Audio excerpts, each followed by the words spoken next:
We're just going to start this evening with a traditional land acknowledgement.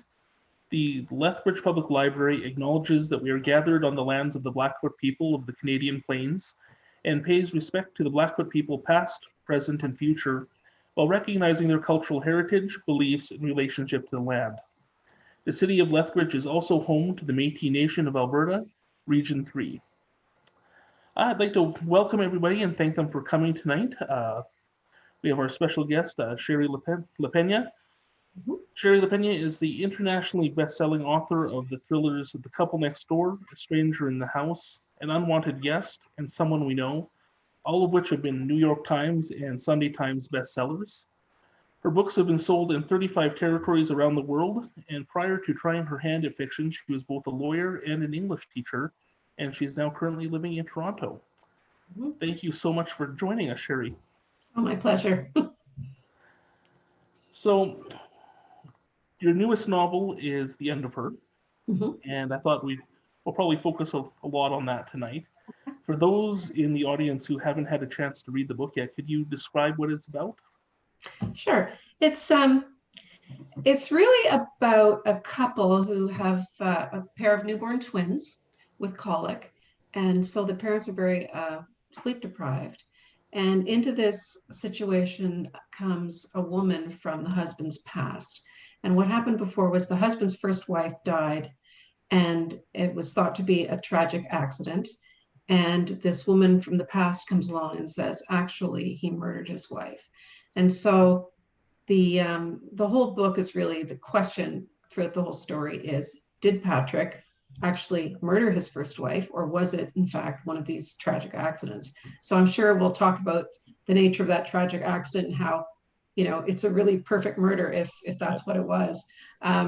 So that's really what it's about. That's the central question. And of course, the new wife is really wrong-footed the whole time because she's overtired. She doesn't know who to believe, and this woman from her husband's past is clearly a liar, but she may be telling the truth about some things, and she doesn't know whether to believe her husband or this other woman.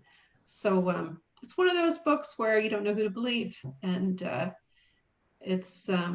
sort of keep it on the edge all the time. There are some things that make you believe the husband's innocent, and some things that make you believe that he's guilty, and you really don't know what until almost the very end. Yeah, it was interesting from the wife's point of view, having her being. There was times that I was frustrated with her, and you're like, why don't you believe your husband? But then there's things that come out and you're like, well, maybe you shouldn't trust him. And you go back and forth sort of how you feel about how she's reacting to things. And She's in a confusing headspace, let me say that. Yeah, I can't imagine that you did such a good job of describing how tired the two parents were with the babies with colic. And I know just, I'm not a parent myself, but just having our new puppy and stuff keeps us awake at night. I can't imagine the tiredness that they were experiencing. Oh, I've had colic. I've had a baby with colic, and it is quite disorienting after a few months. It's to be without sleep for a long time. I mean, it's a form of torture, and that's what they do to people. So I that's why I gave her twins with colic, because I thought I want to have her off balance when this story breaks. I want her to not be in her confident place. So that's why I made her have colicky twins. Okay. Where did the inspiration from the story come from? Well, I was reading a story online, and it's a true story. It was in the news in the States about a guy, and it was a snowstorm somewhere in the States. I forget what state it was. Really big snowstorm. His car was covered up in snow. His wife and child were playing in the snow, waiting for him as he dug the car out. And then they got cold, so they got into the running car to wait for him while he dug out the car. But in fact, the tailpipe of the car was plugged with snow. And what happens is, if the tailpipe is plugged and you're in the running car, you'll die of carbon monoxide poisoning. So after 20 minutes or half an hour of digging, he opens the car door and he finds his family's dead. So I thought, that's, a terrible thing. It was ruled an accident, of course. But I thought, if you wanted to get rid of your wife and child, or just your pregnant wife, as the case may be, then this would be the perfect way to do it, because it would automatically be ruled an accident, because how do you prove he had the intention of blocking the tailpipe, right? So that's the setup. I thought, oh, what a brilliant setup for a story where I'm not sure whether the husband meant to kill his wife or not. Yeah, so that was short of him actually admitting it, you're not gonna exactly without a really confession. How do you catch him? So that's I thought that was a really interesting premise for a story. It's so it throughout the inspired. story, Patrick sort of he claims ignorance that he never even knew this would happen, and people will sort of doubt it. And myself, I'm naive. To me, I never even considered that snow clogging a tailpipe would even be a danger. I didn't even occur to me. That I had never thought of it either, and the vast majority of people don't realize it. So they every winter, they'll put out the odd campaign bit about make sure that your tailpipe isn't plugged with snow. But still, most people don't know it. So this is my public service announcement. Make sure when it's heavy snow that you don't have a plugged tailpipe. Don't get in the car with it running. It's like when someone's in a garage, a closed garage, and their car is running. You can die from the fumes. So, and if it's a pregnant woman, she'll die faster. And my first wife was heavily pregnant. So it all looks like a big accident. It also looks like it could be a murder, depending on how clever Patrick is, or just how unlucky he's been. So so I get a lot of my ideas by just reading the news, seeing the odd true crime story, because a lot of stuff happens in real life that it's very interesting. Amazing how some of them seems so outlandish, and then it turns out it's actually happened. And truth is stranger than fiction. Well, exactly. Some things that happen, if you wrote them, nobody would believe it. Like the recent American president. Things are so outlandish that you just wouldn't believe it. Yep. I should mention to our audience that if you have any questions for Shari, there is the Q&A button at the bottom of the screen. You can pop a question in there at any time. I will read it out and we'll get you an answer. And there is just a comment on there. Teresa just wanted to say thank you for doing this, and she's excited to hear what you have to say tonight. Oh, sure. Happy to be here. It's so boring in my office. I'm so bored all day. I don't go anywhere. So it's nice to talk to other people. So how did you, having worked as a lawyer and an English teacher, how did you get into writing as a career? What led you down this path? Well, I had always wanted to be a writer, and I always put it off. I thought it wasn't, a very practical choice. So I went to law school mostly because I couldn't think of what to do with my political science degree. And I really didn't like it. So I thought, well, I really like English and I'll be an English teacher. And then when I ended up staying home with my first child, that's when I had some time at home during nap times to start writing. And so I just started writing every day. And that turned into a book after about a year. So I wrote my first novel. It wasn't a thriller. It was a comedic, it's a funny literary novel. Okay, so I wrote a couple of those, and I knew that I'd always wanted to write thrillers because that's what I like to read and stuff I like to watch on TV.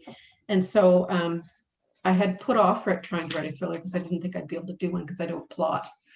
And I didn't think I'd be able to figure out a thriller plot just on the fly the way I do my literary ones. So I tried it anyway, just to see if I could do it. And that ended up being The Couple Next Door.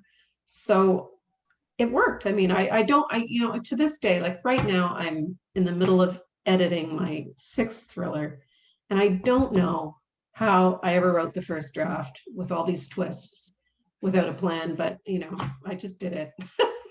And I still do it that way. But then now I'm in the throes of revision, and I'm thinking, oh, it's a lot of rewriting. Yeah, I was reading in some other interviews that you don't plot out your novels ahead of time. So how does your writing process work then? You just sort of on the fly? It's just on the fly, and I need to have a really good idea, like the one about the car in the snow. And if I get that idea, then that gets me excited and it gets my brain going. And I usually start with just 1 or 2 characters. And Okay. I don't know anything about them except this kernel of an idea. And I just start in the action right away. I just put them in a situation, ideally with some conflict, and then I just let them go and see what they're going to do. And then as things go on, the characters develop and they do something that makes the plot go, and then that will make something happen and they'll come into some more conflict, and it just kind of goes like that all the way through. Okay. And I never really know where it's going, and I don't know who the killer is, and I keep a lot of things going at once, and then towards the end I kind of come up with a resolution. I know it sounds like a hot mess, but Oh, it works for me. so there's a couple sort of red herrings in the novel. Mhm. So do those start out as red herrings then, or do you sort of put something in and then you sort of decide along the way, maybe I'll continue this thread, or? Yeah, it's sort of more like that. So I start off and I throw the whole pot of spaghetti against Yeah. the wall, and I have a bunch of different threads that I'm running through the book. Right. And when I get towards the end and I figure out what really happened, then I'll realize the other things are the red herrings. So there's some strands, there's always several balls in the air or several Mhm. strands.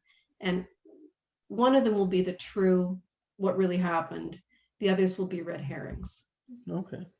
So sometimes, like I honestly don't know until the end which one is the real ending and which ones are the red herrings. Right. So I keep it interesting for me because I don't know how it's going to end. So I keep them all in play for a long Okay. time. And that way the reader hopefully doesn't know what's going to happen, because I don't know what's going to happen. And then after I've finished it and I know what happened, then I have to go back and rejig everything to make it Yeah. all ideally, all the reveals are at the right place for the best impact and so on. So Okay. it's complicated. Yeah. You know, It must be exciting as well, not knowing where it's going exactly until the end. yes. Well, I usually I'll have 3 or 4 possibilities, Okay. and they'll all be set. I set things up so it could be one of a few people. Of course, that Okay. doesn't work for the Endifer. The Endifer was more like one central question. Yeah. So, oh, look who we have here. My cat, Poppy. Hi, Poppy. Say hi to the people in Lethbridge. Don't get on the computer. Hi, Bobby. This is Poppy Lapena. Oh, she's not going to stay around. Oh, well. She's a big help to me. She helps me with my books all the time. So yeah, I every book's a little bit different, of course. And so for this one, the tension was, did Patrick do it or not? And I'm not going to do any spoilers, but Yeah. I didn't know the answer. But I would write some things in to show that he probably did do it, and then I would counteract that with some sort of evidence that he didn't do it, so that you're never sure. And then Yeah. towards the end, I decided which way it was going to go. Going the whole way through, I initially had a suspicion whether he had done it or not. And then I found myself throughout the novel, like, well, maybe I'm wrong. And then it's like, there's that you put in that kernel of doubt there that Yeah. I'm not sure. Do I really think I know what's going on here, or I could be completely off base? Hmm. With your writing process, you ever find that you end up writing yourself into a corner with one of your ideas, and how do you get yourself out of this, or do you have to abandon ideas, or? The only time that's ever happened to me was with An Unwanted Guest, because that one was a closed room mystery where there's a number of people in a hotel and they're trapped there and people are dying one by one. And I did find about halfway through, I got myself into a bit of a corner because I couldn't see to get my way through. So I actually changed the order of a couple of the murders around so things could Okay. work the way I wanted. Yeah. But generally I don't, because generally it's not as confined, like it's more open, and I haven't really backed myself into a corner. Sometimes I've changed my ending. Sometimes I've ended it and then I'll analyze it for a while and I'll think, you know what, if I tweak this over here, I think it's better if this happens. So I have changed my endings before, which isn't as hard as it sounds, because if you have all your threads leading towards the ending where it could be anybody, then it works that way. But trying to think of the end of her now, how that ended. There was another question raised at the end, which is quite open-ended. Yeah, that's right. That's right. I was going to ask you, there is that sort of that open-ended question at the end. Yeah. Do you ever have fans or anybody, or even family members, friends who've read the book, question you with their theory of what happened? All the time. My cat's going nuts. I get a lot of requests for sequels, especially for A Stranger in the House. Okay. But for all of my books, I've been asked for sequels because I often leave things a little bit open-ended. I always answer the central question of the novel, like, is Patrick a killer or not? That is answered. But I usually leave some other question a little open, so the reader's left wondering, oh, what's going to happen next, even though the book is over. Because I like to feel like my characters are still living beyond the page, and that life goes on, and it doesn't get all tied up into a nice little bow, and they're going to go on and have adventures and crises afterwards. So I will often get people say, so, what happened? Especially after the end of her, I have had a few people going, so that last thing, who was behind that? So people wonder, and I'll say, well, I don't know, because I haven't written it yet. So, but I have a good guess, and I'm not going to say here who I think it was. Yeah. But really, until I've written something, I really don't know. Okay, we have a question from the audience here. Laurel is asking, she says she loves your work, and she wonders if you have any suggestions to assist a writer with point of view, or any good books to read on point of view. Oh, that's a good question. Point of view, I mean, you probably know the basics of point of view, where you never slip out of point of view, the point of view that you're in, and confuse your reader. But point of view, it's really all about, it's about control, how you control your viewpoint. And it can be hot, or it can be cold. It can be very immediate, or a little bit detached. You have to just decide what the right point of view is for the story that you're telling. And because I tell psychological suspense stories, I always have a very immediate, sort of hot point of view.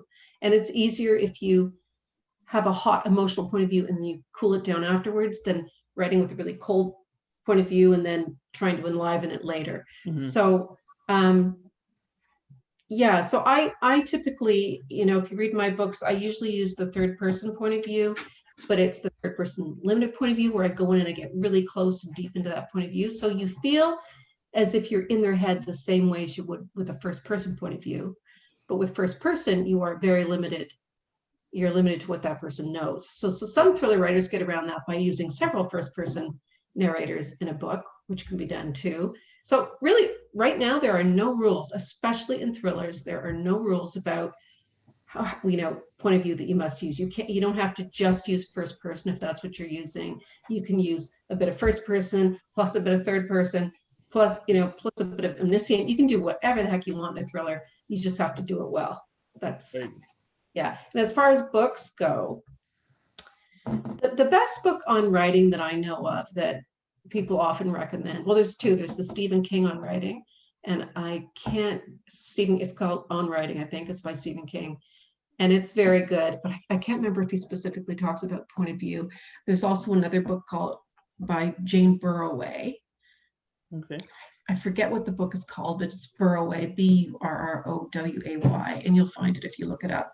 And it has some very good material on point of view. Excellent, thank you. So the book is written from multiple points of view.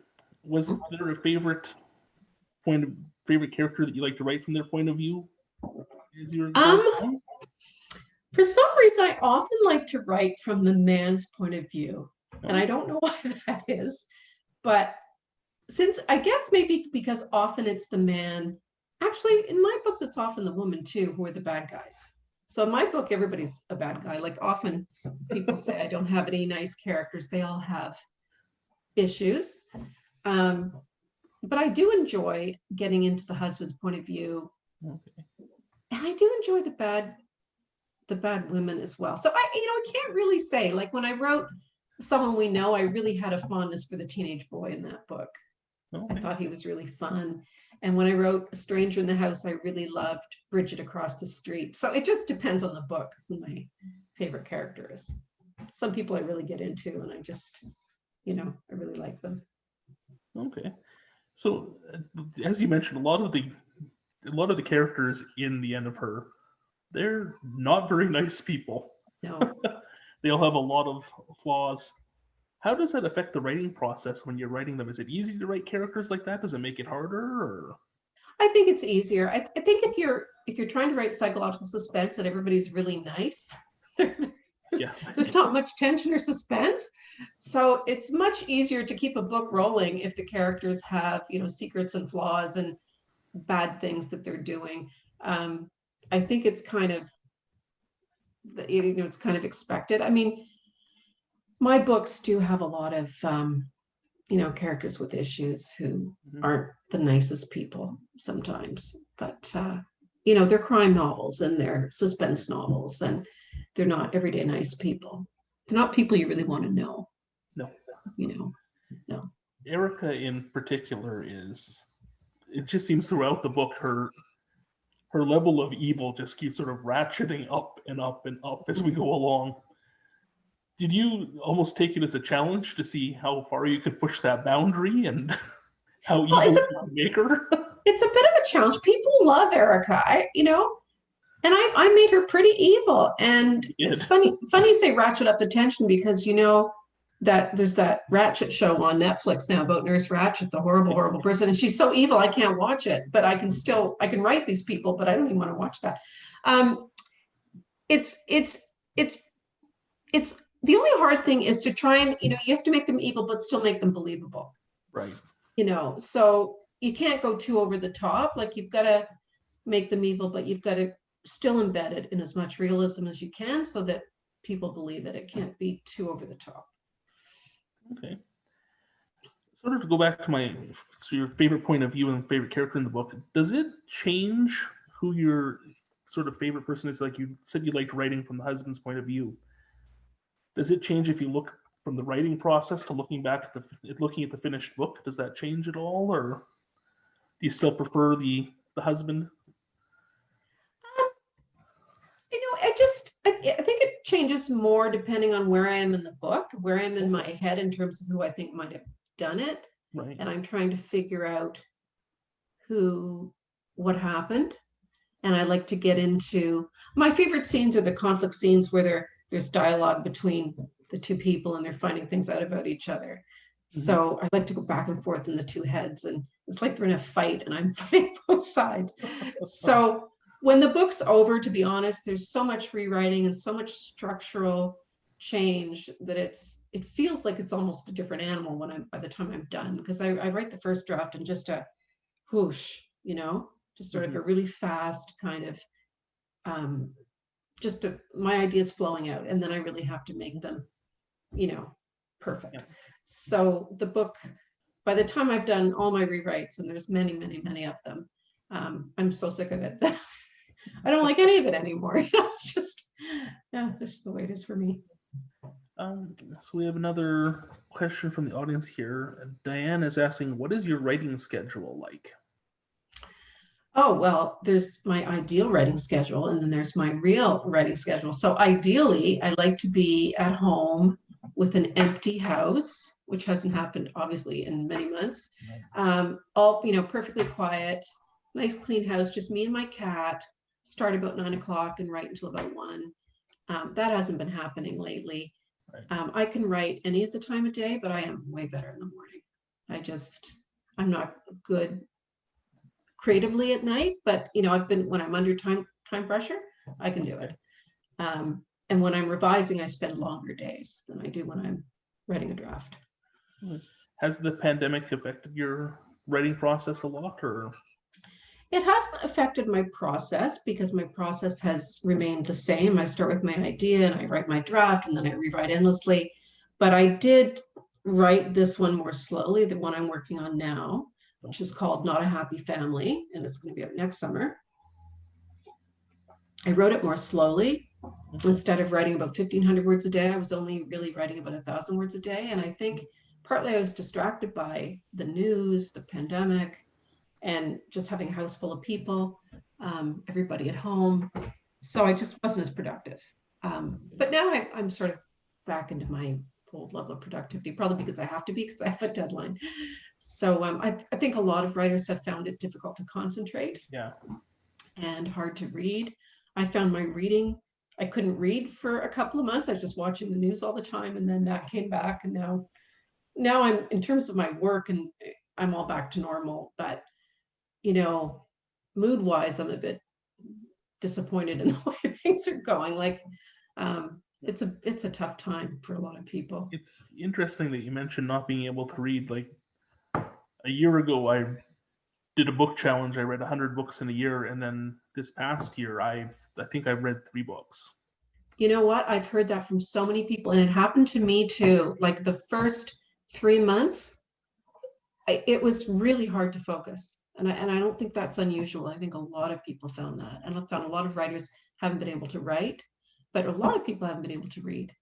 Because that takes focus and attention, and we're all kind of distracted and concerned about other things. So, yeah, it's been a strange time. It's a good point for our audience to know that if they're having trouble focusing, it's not just you. It's a thing, all of us. It's everybody. It's everybody. And yeah, it's upended everybody's lives. So yeah, we all carry on as best we can. I mean, I will get a book written this year. I've probably not read as much as I normally would either. But what got me through it was I read Hilary Mantel's the last one of her trilogy of the Thomas Cromwell, and it took me a very long time to read it, but that's what I read. I needed something completely different from modern times, and yet they kept having the plague.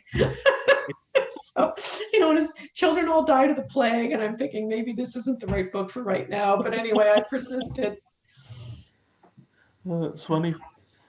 So you mentioned that people ask you about sequels all the time. Have you ever thought about writing?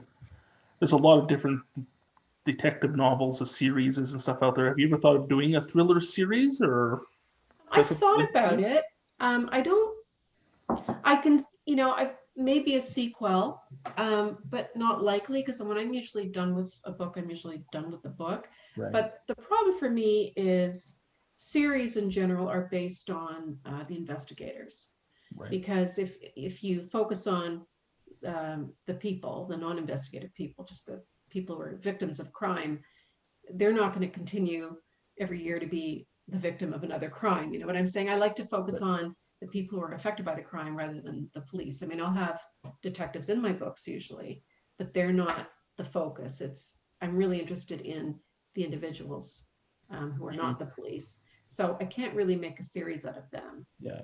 But I have pulled on the same detectives a couple of times, but I don't think of it as a series. I think it's set in the same place. So I've had the same detective a couple of times, but I don't see writing a series for me. I don't seem to think that way. Although I've thought about doing it, because in a way it would be simpler to have that in place and then not come up with a whole new thing each time. But I think standalones is sort of where my head is. Okay. Yeah. We have a question from Pam. She says was excited to hear that you were speaking tonight, and her husband jokes that I must be up to something since I read murder mysteries all the time. Do you get teased for writing the thrillers and mysteries by your family? Oh yeah. Yeah, they make jokes all the time, oh yeah, should I be nervous? And why are you holding the knife that way when you chop the tomato? We make a lot of, dark jokes about, me and the chipper, and, but no, I'm very mild-mannered. I wouldn't ever kill anyone in a bathtub. And and just because I Google how to get rid of a body, I mean, all crime writers do the same thing. So we were joking the other week about how, if the government ever checked our Google searches and saw how all the stuff we're looking up, like, how to get rid of a body, or how does this poison do whatever, it looks very bad, but you just say you're a crime writer and you can get away with anything. It's funny you say that. My wife was just saying to me today that she saw a meme about the government listening in on somebody's searches and all the different types of crimes.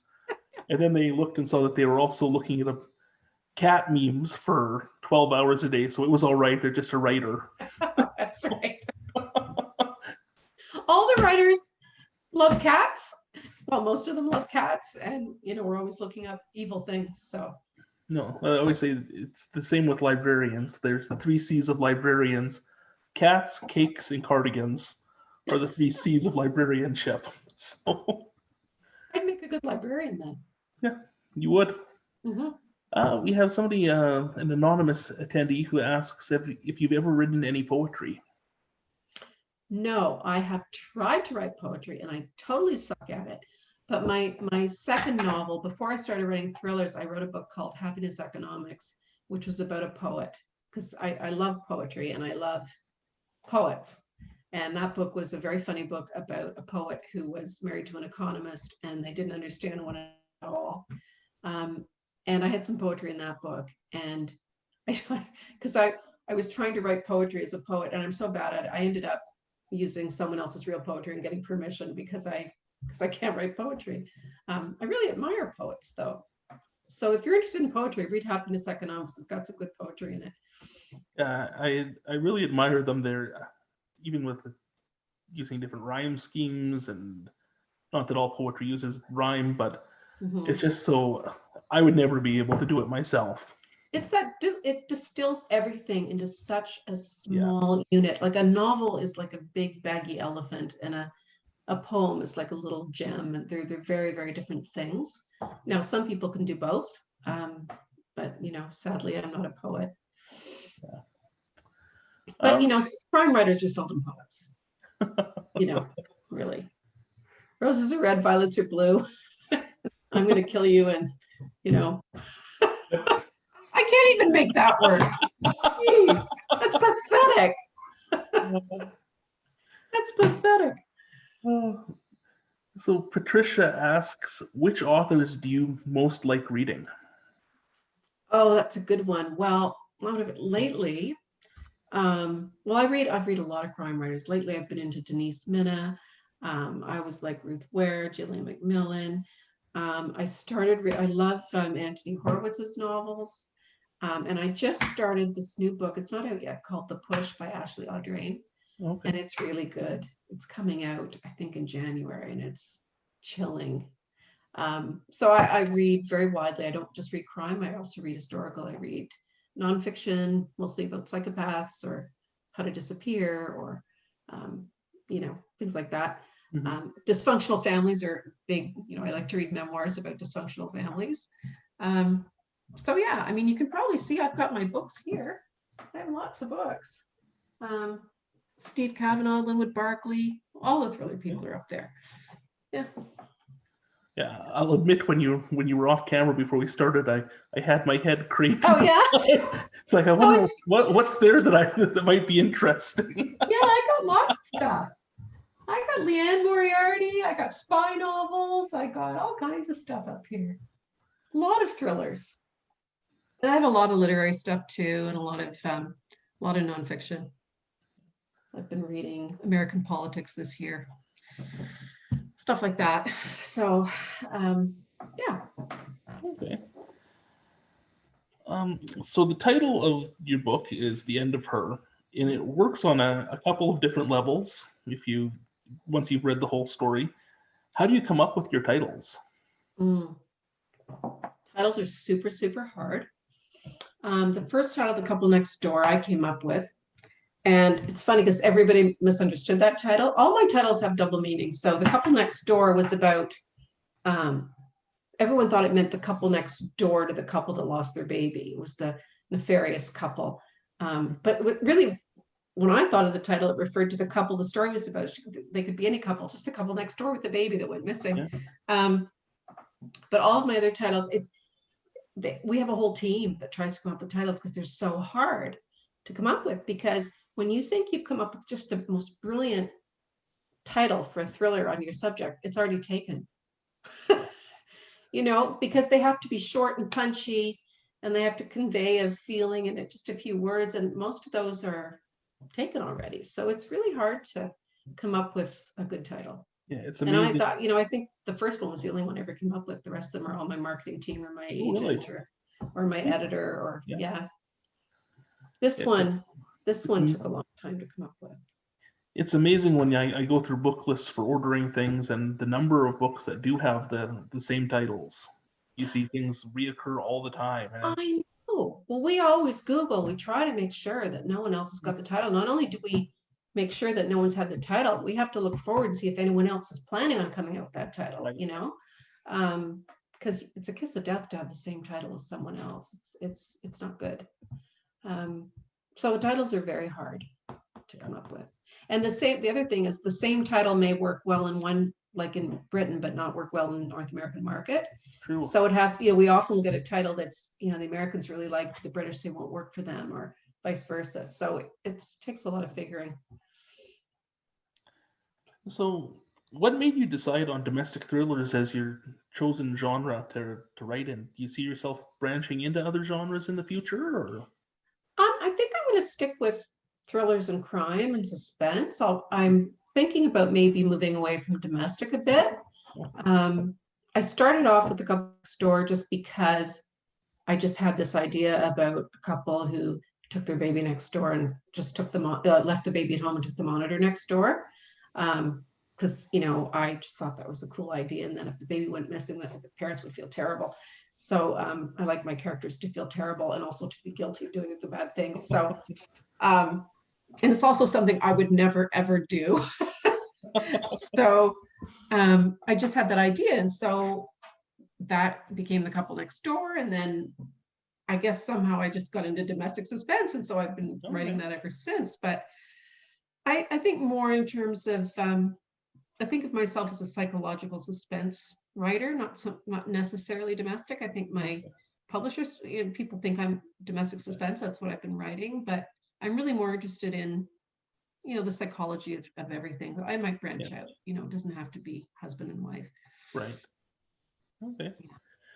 I know that we had it prepared. You have a short reading that you were going to do. Would you like to do that now, and we'll get back to some questions afterwards? Sure. So this little short piece I'm going to read is the prologue, the very beginning of The End of Her. And it's right before that horrible snowy accident. January the 10th, 2009, Creemore, Colorado. The snow has fallen heavily, relentlessly, for 2 days now, and shows no sign of letting up. It's madness to go. But the plows are out, Lindsay reminds herself. She stares moodily out the window, feeling trapped and restless, trapped by the mountains surrounding her in this Colorado town 30 miles from downtown Denver, trapped by the endless snow. Snow brings such silence. Sometimes the silence makes her want to scream. Her husband enters the tiny, crowded living room behind her.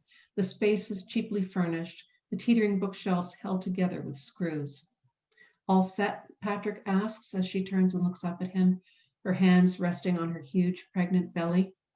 They're still being careful with each other after last night's argument. She's glad to be getting out of here, where her sense of isolation is so complete. Snow or not, they're going to visit her mother and sister in Grand Junction for a few days, where the weather is more moderate. Their bags are packed and standing by the door. She longs to be back in the bosom of her family. She's hungry for the much-needed company and attention. She didn't know this would be so hard. She'll stop in familiar coffee shops, meet up with friends she'd left behind. They'll smile and exclaim over how big she is and want to touch her stomach. They'll be excited about the impending baby. And Lindsay will feel better about everything, and then she'll be able to face coming back. Or maybe she will stay in Grand Junction. I'd better start shoveling the car out, Patrick says, and puts on his boots and coat. He adds a hat and gloves and says, I'll warm up the car for you. She nods and turns back to the window. So, we know she dies. Yep. So we just need to know whether that was planned or not. It's a great opening to the book because it really puts that spotlight on Patrick right from the beginning. Yeah. Is there something amiss about this guy, or is he what he seems to be? Is he out murdering his wife or not? I know. And then the book moves 10 years later. Yeah. Different setup, different wife, different family. Same guy. Teresa asks, as she's a person who has to be super organized and plans things ahead, how do you keep yourself going in the midst of the unknown? Well, that is really odd because, I'm someone who has to plan everything and I'm super organized. I plan my day and I plan my week, I plan my year, but the only thing I don't plan is my writing. So the only way I can explain it is that somehow the unconscious mind is keeping track of all these ideas and is keeping them organized for me so that I don't get too messed up. I don't really understand it, but lots of writers will tell you, as long as you start, you can see a little bit ahead of where you're going, but you can't see very far ahead. But you can write a whole book that way. So, and that's what I do. It's not, I think the only thing I do to stay organized is that I work steadily. So I work every day. And if I work every day, 1,000 words a day or 1,500 words a day, then my brain is in the groove. And every day something happens that moves the story along. If I take a week or two off because I'm touring or whatever, it takes a bit of time to get back into the groove. But if you're thinking about it all the time, the ideas come. Excellent. Yeah. So Patty asks if you write every day, and how long does it take for your book from the beginning to the end, the whole publishing process? How long does that take? Well, I do a book a year. So I have a book out every July. So the way it works is I usually start a new book in May and I spend about May, June, July, August, September, 4 or 5 months on the first draft. Then it goes to my editors and they read it. And then starting about now in December, I spend December, January, February, March, April, another 5 months revising it. So I spend about half my time doing a first draft and about half my time rewriting it many times. And I write when I'm writing a draft, I write for about 4 hours a day. And when I'm revising, I work about 8 hours a day. And I eat a lot of chocolate and I drink a lot of coffee. And that's what keeps me going. Yeah. And the only time I don't write is when I'm traveling on book tours or festivals. I just never write when I'm doing that. I'll think I'm often thinking about new book ideas, but it's just too hard to write when there's lots of stuff going on. Distractions. Yeah, some writers do. They're on tour and they still get up early and write in the morning, but I don't know how they do it. I can't imagine that. No, I can't do that. Patricia asks, can you talk a little bit about your journey to being published? Yeah, it was kind of very slow and steady. So I started off, like I said, in literary fiction. And actually the first thing that happened for me was I won a contest in the Globe and Mail and I had my story published in the Globe and Mail. And then I did the Humber School for Writers, which is at York University. Is it York University? Yeah. No, I can't remember. Humber College. Anyway, I did their mentor program where you get teamed up with a famous writer, and I got David Adams Richards, and he helped me along with my first novel, which is called Things Go Flying. And then as soon as I finished that, I got an agent immediately. I had no trouble getting an agent for that, and I got a publisher really quite quickly. So I sold both of my literary novels to a small Canadian publishing company. And they did fairly well. I mean, my Happiness Economics was shortlisted for the Leacock Award, but I wanted to write a thriller, and thrillers are a completely different animal. So I knew for a thriller, I needed a thriller agent as opposed to a literary press type of agent. So I got a new agent and I sent the book out and she loved it and she sold it within weeks to Viking in US. And then it sold all over the world really quickly. So my experience of literary fiction was things moved very, very slowly. Mm-hmm. Took years to get anywhere. And then my experience with literary fiction was I wrote that book in 6 months and it was sold a couple of months after that. And it was in the stores in July. Wow. So within the space of a year. Jeez. So yeah, thrillers move very, very quickly. And then I was on a book a year after that. So it was a very, very different. I had a long sort of learning curve on those literary novels. I had some really good editors. I learned how to write doing that for probably 15 years. And then for the last 5 or 6 years, I've just been writing thrillers. It looks like an overnight success, but really it was 16 years of writing before I had that couple next door come out. Yeah. Laurel asks a question sort of in the same vein. How hard was it to find an agent? Is it a hard process to find someone, or? You're going to hate me, but I never had trouble getting an agent. I had the first time I sent my first book, I got an agent really quickly. And then when I wanted to get a new agent for my thrillers, I mean, at one point I had agents fighting over my literary books, but they still didn't go very far. I don't know. I just never had trouble getting agents, but and I got a really good thriller agent the first time I sent it out, because I'm very careful about who I send to. And yeah, and so I'm not typical that way. I didn't have trouble with agents, but I know most people do. And I'll just tell you a little secret that I think is true. Well, two things. I think it's very important to have the right agent. I think having no agent is probably better than having a bad agent, because a bad agent will just sit on your book for a couple of years and do absolutely nothing. Right. And the other thing I think is true is that the big publishers still do read stuff that come in. Like if something comes in, I think they do still read it. And I know my agent reads stuff that comes in, even though they say they don't. If you have something that's really good, you can try sending it. And if it's good, then someone's probably going to call you back. But, I could be wrong, but I know even quite recently, there are still people reading stuff that come into publishers. But I'll be honestly, the best way to get something read is by knowing someone. I hate to say it. If you're already in the business, it's really simple to get someone to look at your work. It's the same everywhere. So if you know anybody who's a writer who can help you and just maybe get their agent to look at it. I mean, I've had lots of people have my agent look at them. She's turned them all down, but at least she looked at them.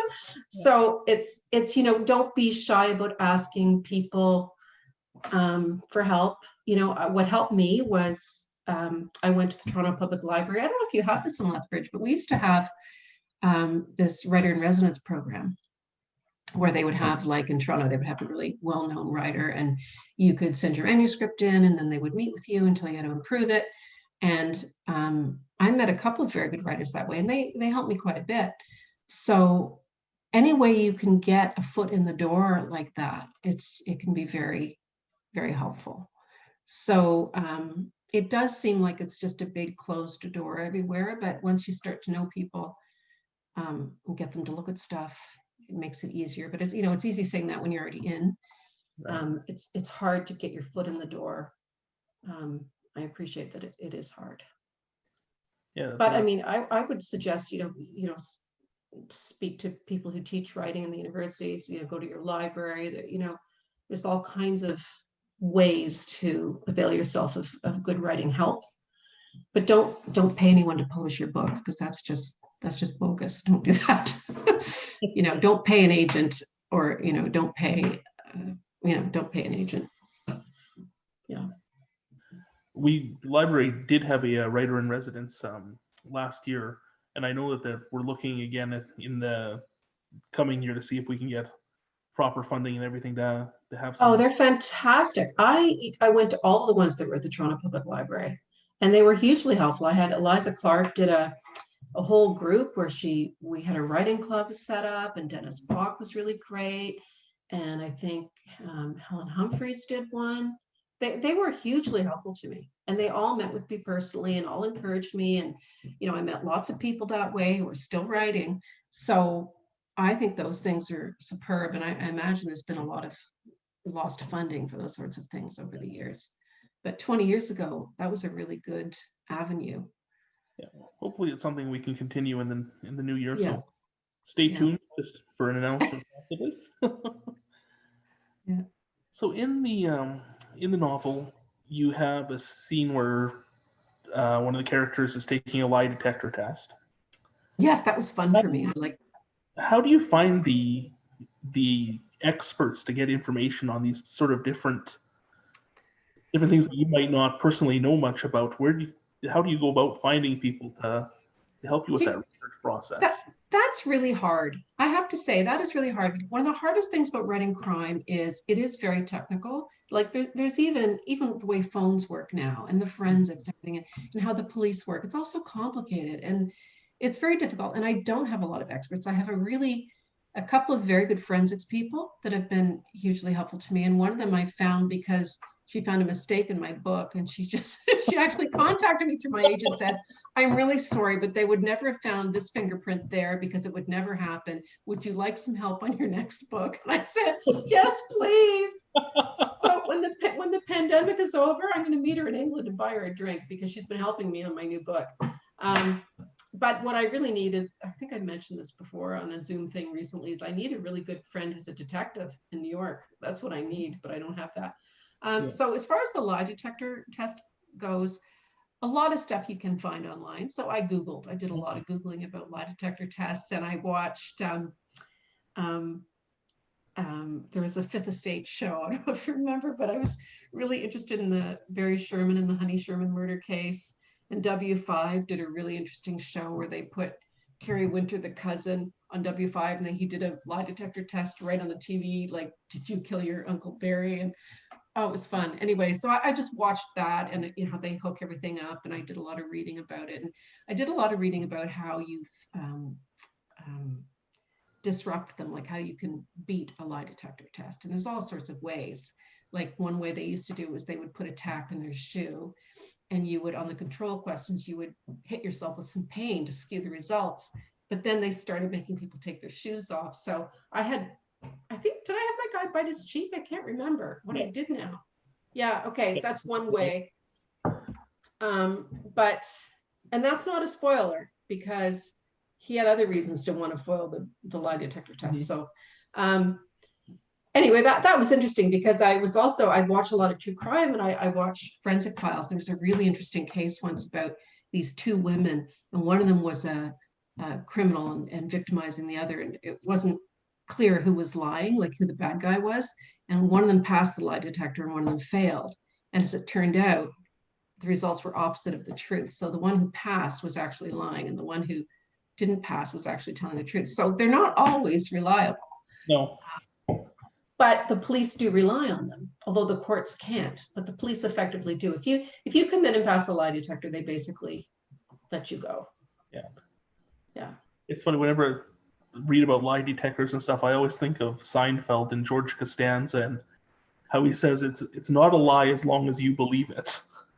And I wonder if that actually effective way of trying to beat the test or not. Well, the thing is, the ones who are really good at beating them are the psychopaths. Yes. They have no trouble passing a lie detector test because they're totally cool. I'm so anxious. Like I would probably, flunk one even if I was telling the truth. I'd be worried that they know I'm a crime writer and I don't know. Anyway, lie detectors are very interesting, and I wanted to do that in the book. Well, we have one last question here from Pam from the audience that she's asking on behalf of Tito, and if you have written a character that you really liked, then regretted killing them off later. No, I've never regretted killing anybody. No, and quite often my deaths come early on, I think. I'm trying to think, like in this one, the wife was murdered or possibly murdered early on. And then the book I'm doing now, there's a murder early on. So I usually don't kill someone I like at the end. It's usually there's a murder early. Sometimes there's another murder later on, but no, I never regret killing anybody. Yeah. So all of your books have been New York Times bestsellers. What was that experience like the first time that it happened for you? Oh, it was huge. I mean, to be a New York Times bestseller, that's the big one. So I think the closest I got was number 5, and that's still like a life goal to be number 1 on the New York Times. So I've only made number 5 so far. That's my highest. Yeah. And it's such a thrill because that's sort of the big measure. If you can get on the New York Times, it's a pretty good feeling. Yeah, I bet. And so far, I've been lucky. All my thrillers have made the New York Times. Yeah, and they always make the Sunday Times too. Yeah. British people love their crime novels. They do. Oh, they do. Oh, yeah. We have a former staff member. Her family is all from England, and she loves to send me lists of different crime novels that Ah, you purchase for the library, and they're all amazing. So yeah, oh, they're so good, and they have so many festivals, and every little village practically has their own crime festival, and exactly. there's just so many great series set in these really cool places, and oh, it's fabulous. We don't have that in Canada so much. It's so sprawling, and we don't have enough crime writers. Right. And Louise Penny has that wonderful Eastern Townships niche, Hmm. but my books are set in New York State. Yeah. And then there are a lot of really good crime writing people in Canada right now, but they are quite spread all over. So we don't sort of have the density of crime writers that they Yeah, have it's in hard to get everybody Canada. together. Yeah, like we don't have a proper crime writing festival here. No, No, and we should. it's something to think about here. I'll have to. Well, I have thought about it, and I've discussed it with various people, and we've talked about it. And I know a lot of writers, when I travel, they say they would come instantly if they were invited, but it's so much work to put one on, Yeah. and to have people come from Canada, it's so far to travel. But it is something I've thought about with a few other writers actually, about Okay. bringing on a crime festival.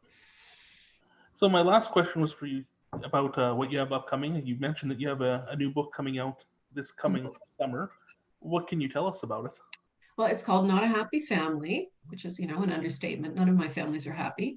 And it's a bit different. It's about a wealthy couple that's murdered in their home, Okay. and the family, like the police start to focus on the family and who wanted these people dead. And it turns out pretty much everybody wanted them dead. So um, it's not a very nice family, and they all had their reasons. And it's a psychological suspense for sure. Somebody in there is a psychopath, and you have to try and figure out who it is. I've had a lot of fun writing that one. I just had something pop in a comment here that I guess Wolf Island near Kingston, Ontario has a crime and mystery writing festival. To let us I know. thought that one was not happening anymore. Oh, They used to have it. check it. Check out. What they had a one-day one in Wolf Island, because I know Wolf Island quite well. And then there was one out on the West Coast that was every other year. Okay. But there's no big every year one. I think I forget what the name of the one was on the West Coast. Cuffs or something, handcuffed, Okay. cuffed. Hmm. Can't remember. Sounds But familiar. Yeah. yeah, but it's not like in England where they have huge ones that everybody goes to. We need to get that going here. That's something to plan, Yeah. to think Exactly. about. Yeah. Well, we are thinking about it. It's Yep. pandemic has put everything on hold, but or even having an offshoot like a crime. Like we have Toronto International Author Festival of Authors, which is fabulous, but there's no real crime wing of it. I mean, Yeah. we need a crime, crime Yeah, festival. I would attend to. I'd love to hear people talk. Yeah, crime readers are very big fans. Like crime readers come out to these things. They really get into it. Well, it looks like our hour is up, so I want to say thank you so much for joining us. It was great to have you. Oh, my pleasure. That went really quickly. This was That was our fun. That was fun. last week for our fall reading series here, so it was a great night to finish off on. And I want to thank you everyone who joined us tonight to listen. And I hope everybody has a great night. And thank you again. It was Yeah, so good having you. it was my pleasure. And stay safe, everybody. Wear your mask. Exactly. Let's hope next year's a better year. Exactly. Good. Yeah. Nice speaking with you. Nice meeting you too. Have a good night. Okay. Bye-bye.